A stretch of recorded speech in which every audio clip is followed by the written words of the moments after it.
over time, I've been able to see that the journey does play out without you. So you can either like be part of it or like not. And the more times that it's played out when I didn't think it would, the more that the anxiety is less. So I feel like over time, the anxiety became excitement. So it's like, what's going to happen? I have no idea, which used to make me paralyzed and think I totally should give up, you know? And now it's like, This is where it all begins, so say goodbye to all your fears, all your doubts. This is where they die. This is where we come to win, we come to fly. This is where we make our dreams come to life. Welcome to Innovation City.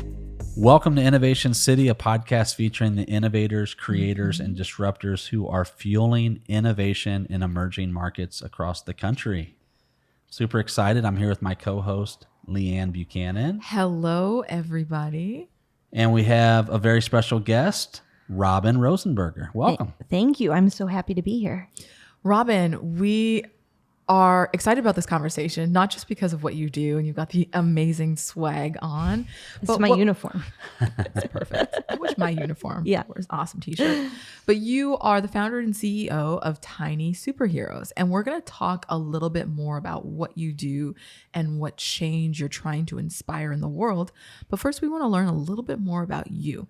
And this is the question that I typically ask, but I think it's so apropos to you, which is, what is your superpower and when and how did you first discover it? Yeah, I love that.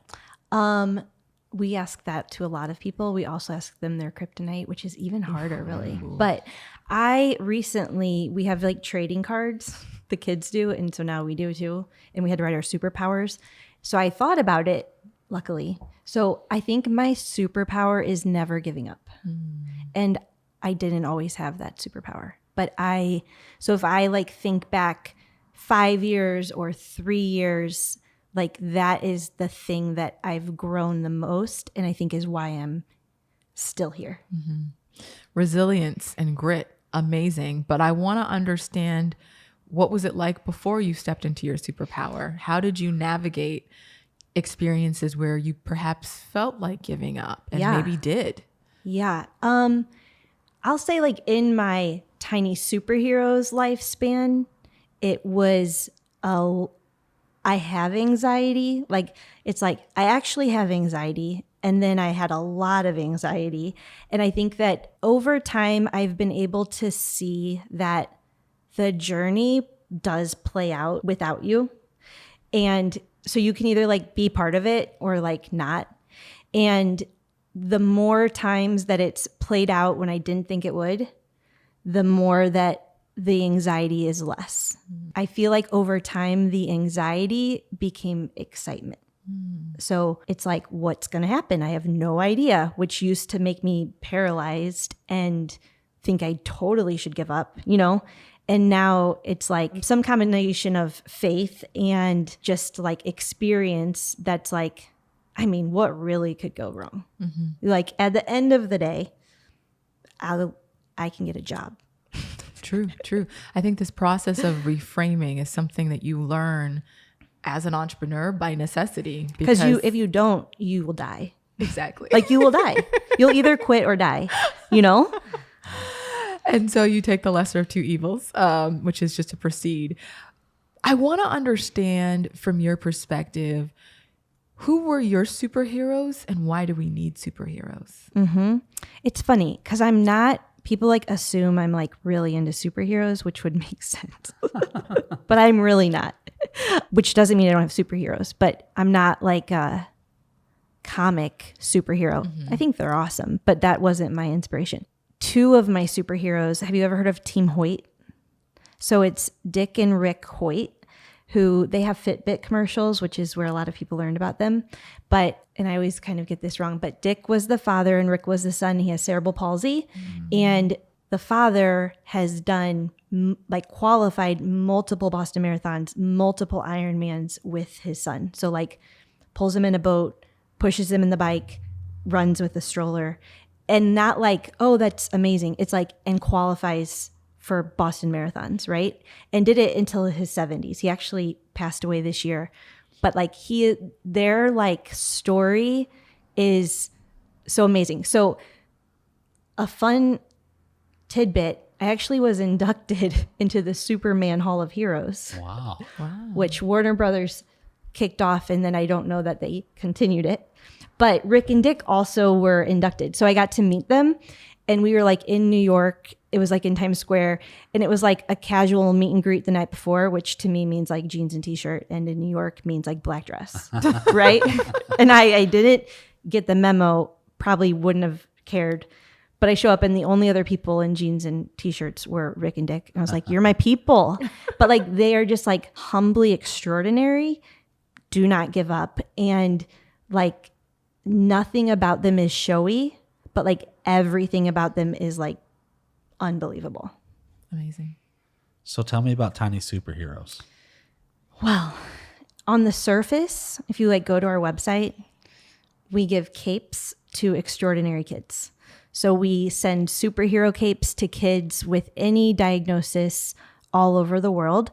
So from heart disease to cancer to autism to anything, we don't have boundaries, right? So we are looking for kids with unique needs and whose maybe natural path would be fueled by a lot of negativity from people, places, how regulations are, how buildings are set up.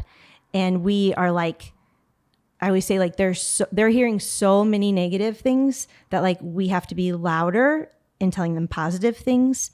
So on the very surface, that's what we do. And we sent over 80,000 capes. They're in like 26 different countries. And that becomes our squad. But for me, the cape is more meaningful than I thought it would be. So that in and of itself is really cool. And I could talk for like an hour about the cape. But for me, the cape is the beginning of our journey with them. And like my goal is that like they can look in the mirror and be like, I'm extraordinary, and like actually believe it. And so whether it's they walk into kindergarten and no one's ever seen a kid in a wheelchair before, but you're confident in your wheelchair, or it's like you graduate college and you go into the workforce, or it's that you're nonverbal and non-mobile, but your mom sees your confidence and then your mom starts feeling it too. So we built programs kind of to support that journey, and it all starts with a cape. That's awesome. Talk to me about the why behind. Yeah. I never had a plan for any of this. Like I'm entrepreneurial, but like this happened on accident. And I was making capes, which I wasn't even a it was like my first seamstress. Like I'm like crafty enough that I made a cape.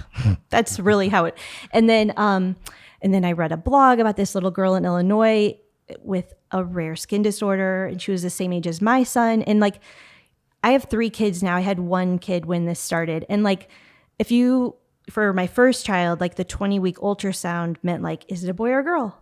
Right? I had no idea what a 20-week ultrasound could actually be like if things weren't perfect, you know?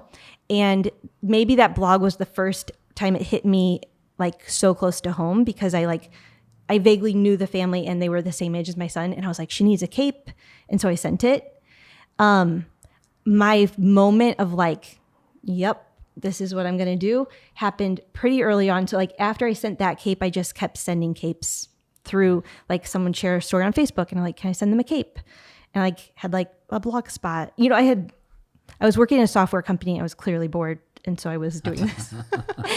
But so it, you know, I hadn't sent out many capes, and I got an email from a father, which in this community, hearing from a father is very rare. So it stands out. And I didn't know them, which it was early enough that also stood out. But he emailed me to tell me that his son had received a cape and passed away, and they buried him in his cape. And I like literally hadn't thought about it.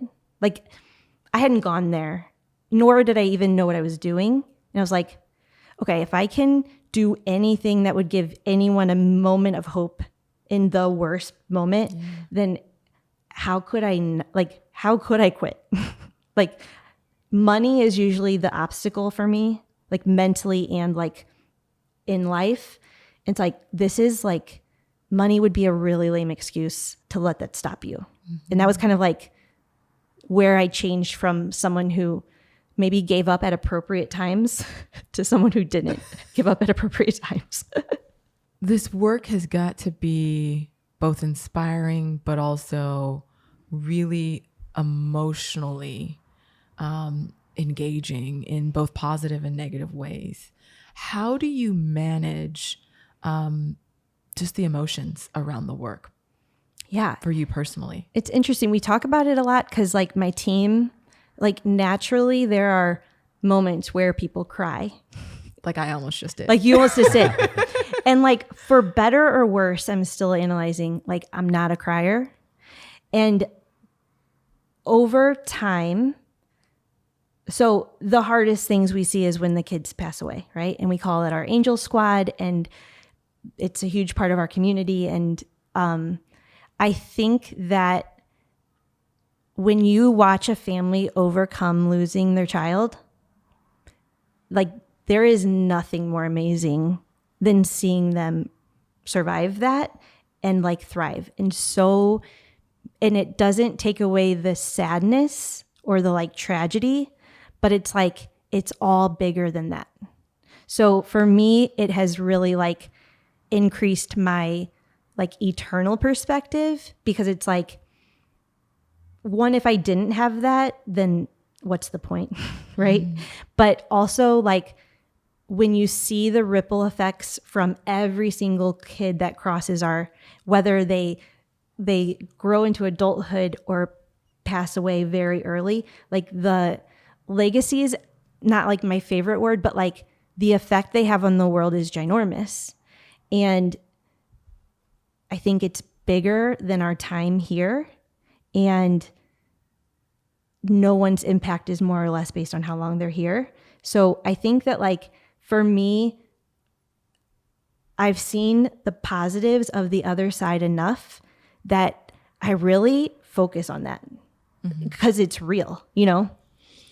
Before we jumped into our conversation, we were having a sidebar around marketing and kind of storytelling.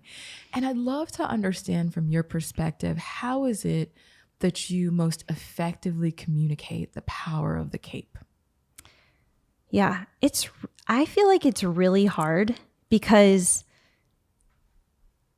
it's so powerful that it's kind of stupid, right? Like you can't really believe me when I tell you that when the kid puts a cape on, like they feel different. There's actually like science behind it, which I should freshen up on, but it's like Jonathan, who gets blood draws every single week and cries every single time, got his cape and went and got a blood draw and was fine.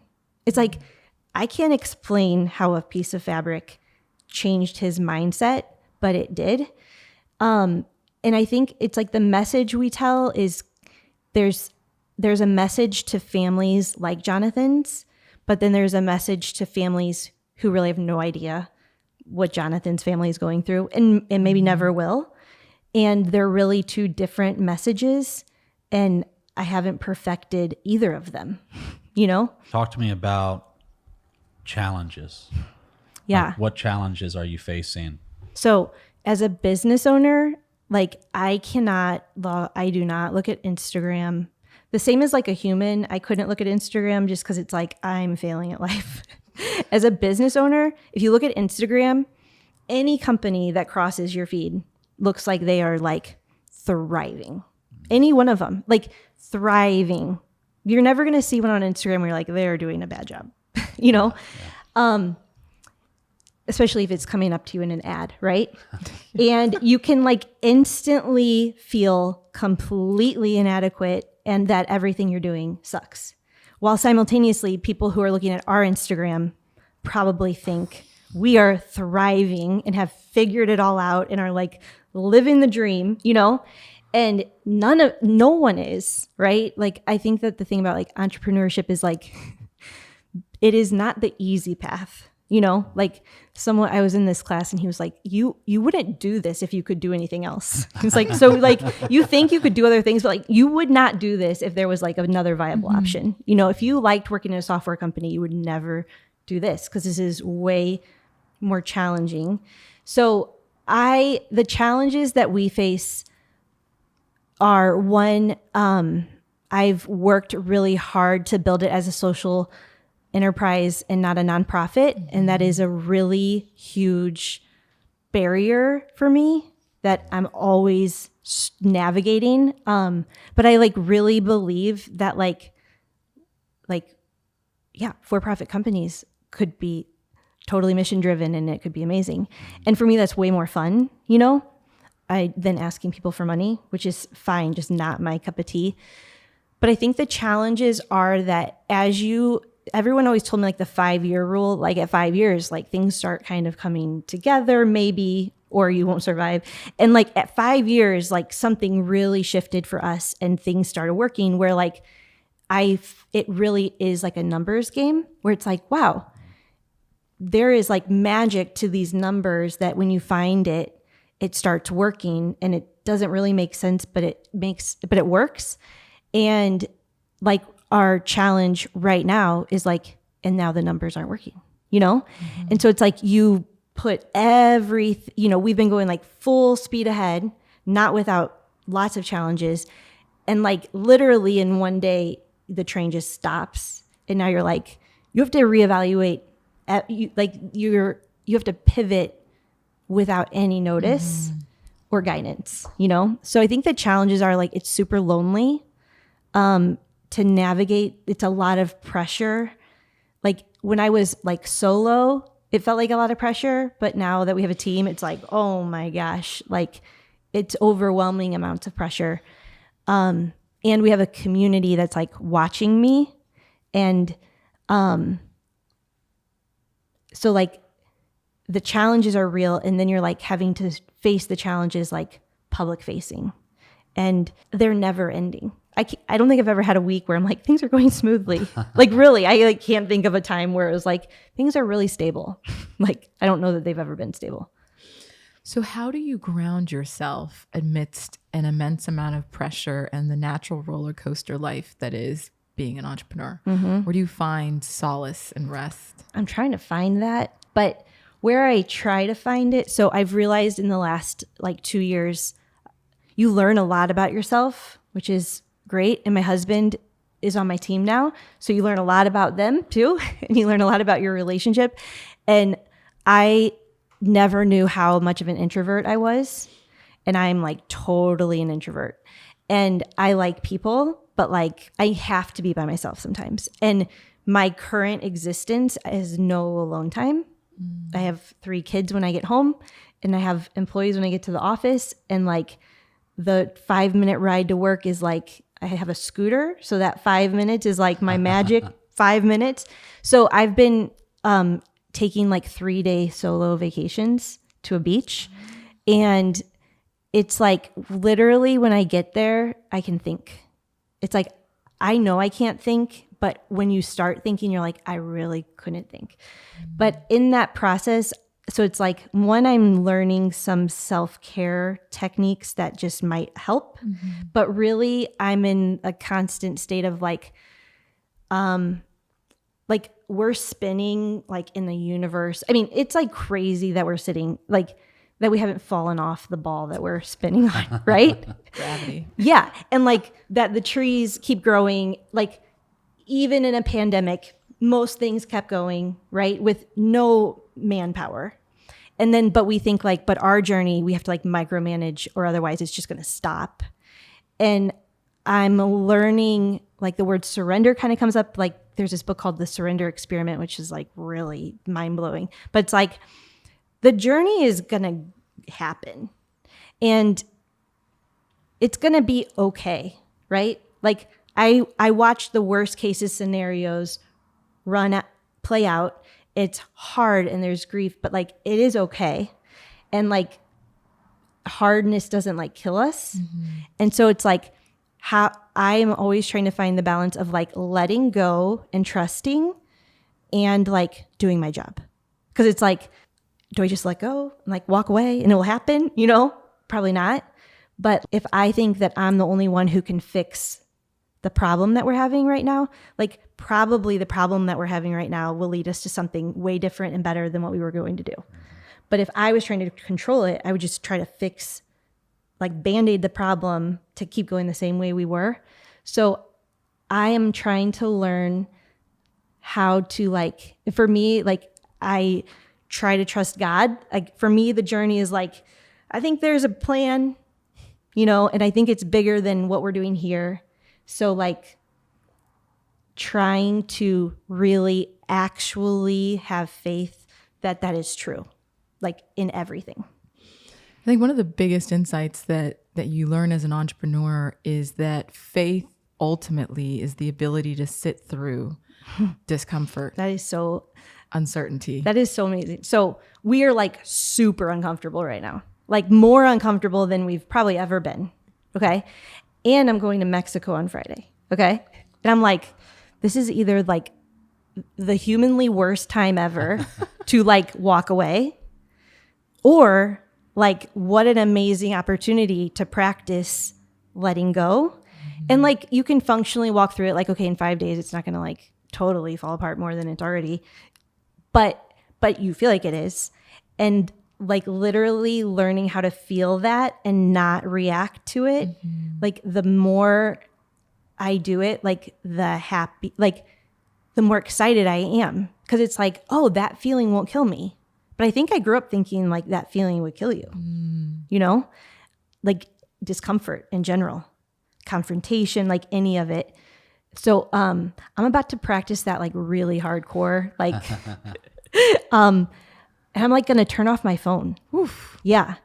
And it's like, well, if that doesn't work, then I'll learn that. And I'll have to trust the process and recognize there's a lesson in every moment. And Yeah. Speaking of moments. Well, before that, I was going to say, I always tell my kids, if it's meant to be, it will be. And if it's not, then something better is on the way. True. Yeah. And I think if you just have an open mind, like if you have a closed mind, like things suck. And if you have an open mind, like there's just like opportunity literally everywhere. And like I think that's completely true. And I think that if we have a closed mind, then it doesn't feel true because we're only wanting one thing.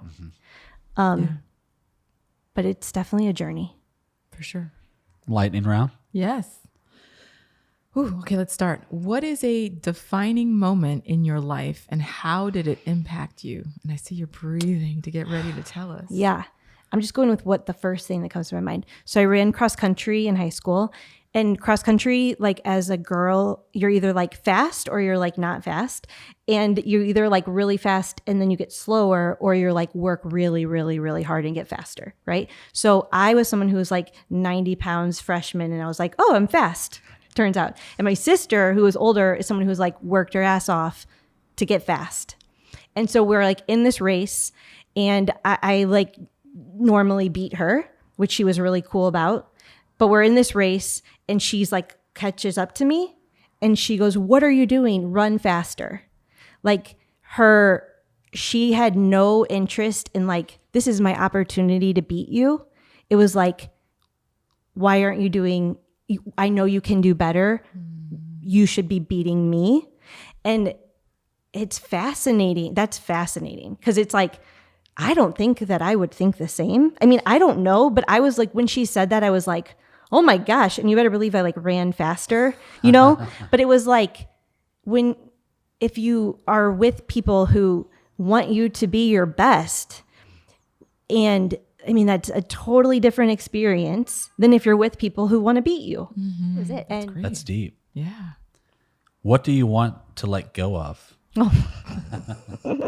nothing, no. Or everything. I want to let go of the belief I have that it all depends on me. That like, if I'm not intricately involved, the whole thing will crumble. Like, I know that's not true, but I like operate with that belief, which is impossible to do. So then I, am not healthy anymore. Like, you work too much and you don't sleep enough, and then you're worse than you would have been anyway. So it's letting go of that belief that like I'm in control of any of it. What makes you feel loved? So with Tiny Superheroes, we do missions. The kids earn patches for their capes as they unlock their superpowers. And one was love, and we learned about love languages. So my love language is, I never would have guessed it, but it's receiving gifts. And it's like, at first I'm like, I don't really care about that. But it's like thoughtful, like inspirational things where like I hate giving presents because it's a holiday. I love giving presents when it's like, I saw this and thought of you, and like, you need to have it. And I think that's what I like to receive. Mm-hmm. Everyone around me's love language is quality time. And for an introvert, that is really hard for everyone around you to need quality time. What do you spend too much time doing? I spend too much time avoiding conflict. Felt that one. Yeah. What are you doing about it? Okay, so do you know Brene Brown? Oh. So she's like my hero. I should have said the Hoyts are also my superheroes, but Brene Brown is up there. Okay, so the like, don't quote me on any of this, but like the Latin version of heart is core, the word, which like in its original, one of its original meanings meant like speaking with your whole heart. And so for me, I am trying to learn through experience that if I share with you how I'm feeling, I'm not going to die. And like, you're not going to die. And probably like, we're going to be way better than if I didn't. But I'm like coming from, you're going to be upset. I'm going to hurt your feelings. You're going to be mad. I'm going to be mad, So I'm like, I just won't do that. But I'm learning that if you like literally step into it, and you're just like, you know what, here it is. And you have someone on the other side who's willing to receive it and maybe do it back, that like, it isn't a conflict. Still hard, but like every time I do it, it's easier. So why don't we end on a Brene Brown style question? Yeah. Which is, what is a lesson that the universe keeps sending your way? I love that. The lesson, so I think about these things a lot. And this is a new one, but I'm going to go with it. Right now, I feel like the message is wait. Check in with me in like a month and I'll tell you how that goes. Love it. Robyn, how can people get in touch with you with Tiny Superheroes? Yeah, so our website's tinysuperheroes.com. And especially if you have a child in your life with unique needs, like come. Like we are the community for you, for your family. Like we're ready for you. And if you know anyone, send them. And also like if you just want an opportunity to gain perspective in your own life, if you follow us on Facebook, it's a real eye-opener. Excellent. Robyn, thank you. Thank you. That was awesome. Appreciate it. Awesome. Thank you for listening to Innovation City. If you like this episode, you can find more episodes at innovationcity.co or anywhere where you watch or listen to podcasts. Please subscribe, rate, and review, and we'll see you next week.